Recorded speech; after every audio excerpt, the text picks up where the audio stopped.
Hello, welcome. Today is shoulder day. I'm going to do a push press because I want to start doing strongman at some point again.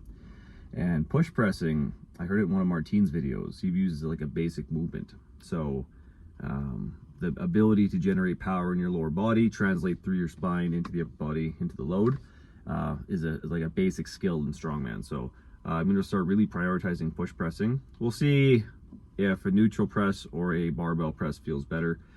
Basically, my shoulder just gets tight. I do things like strongman and jiu-jitsu that just make it tight. So sometimes for me, like, there are good days and there are bad days. I've just separated the shoulder. I've like torn the rotator cuff a bunch of times.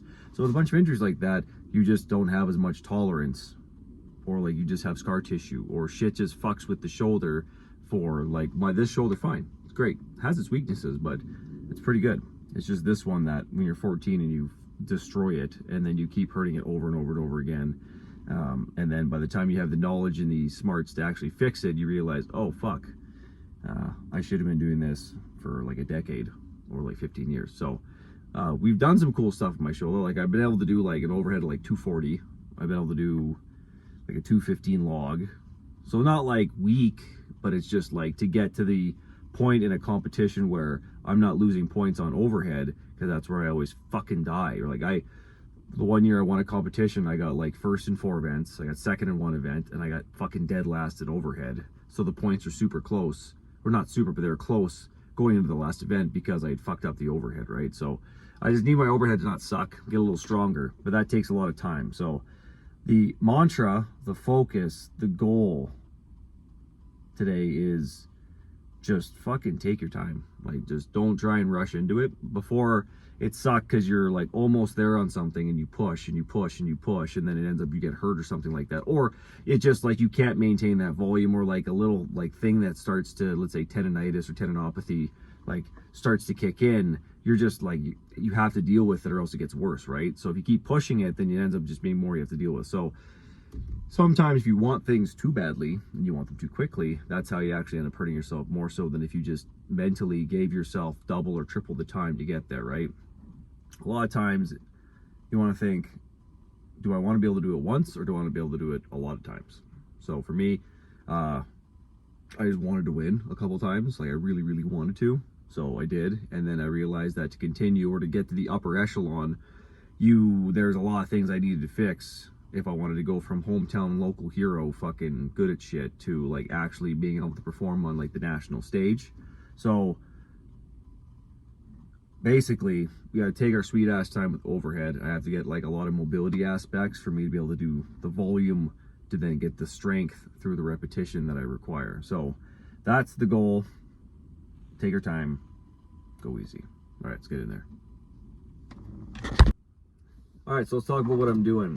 So to warm up, just did a bunch of cable pulls on the cable. YIT kind of raises, just standing. Really trying to reach across the body for the T raise, but then overhead, just that simple Y. My shoulders gets really finicky on the one side, so I'm staying in a range that just doesn't bother it, and something I can try and progress the range of motion slowly over time. And then I moved on to some dips. 2 sets of that, 2 sets of Roman chair leg raise. Just trying to get the abs, hip flexors strong, just gonna do jiu-jitsu, and also just to warm up some just extra muscles, right, the hips. I'm gonna be doing some push press, so if my hip flexors get warmed up, maybe they stretch out a bit, maybe I can reach up overheads without my low back getting pulled as much. And then single leg calf raises. That's a big rehab exercise more than anything for me right now. But when Mitchell Hooper came for a seminar the year I won my competition in front of him, super fucking cool. He talked about how running and then single leg calf raises are the best thing to develop your post tib strength, and the bone I shattered, that's where the post tib connects to, is that fucking bone. So those are a staple. And then I went on to a combo of banded Y raise and a bottoms up kettlebell press, just 2 sets of each. The whole goal here is warm up the external rotation in the overhead position, right? So for me, when I went to a physio, my down at like say horizontal range is fine for external rotation, but then just as it went up overhead, I just had less and less and less. Maybe it's the big fucking nub of my shoulder that makes things more difficult. Maybe it's because I'm an asshole that doesn't do enough rehab. Who knows? But then we went to barbell push press.